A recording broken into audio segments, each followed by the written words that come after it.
انگریزوں کا آنا بالکل ٹھیک تھا کہ وہ اس قابل ہی نہیں تھے، سوائے عورت اور شراب کے ان کو اور کوئی کام ہی نہیں تھا۔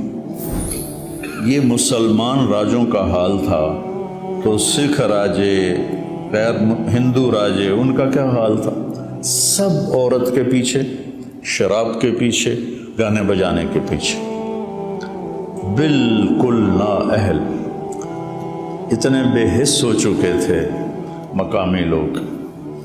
اور پھر 1799 میں ٹیپو سلطان شہید کر دیے تو انہوں نے کہا اب ہندوستان ہمارا ہے، سارے ہندوستان پہ قابض ہو گئے، مقامی لوگوں کو اپنی فوج میں شامل کر کے۔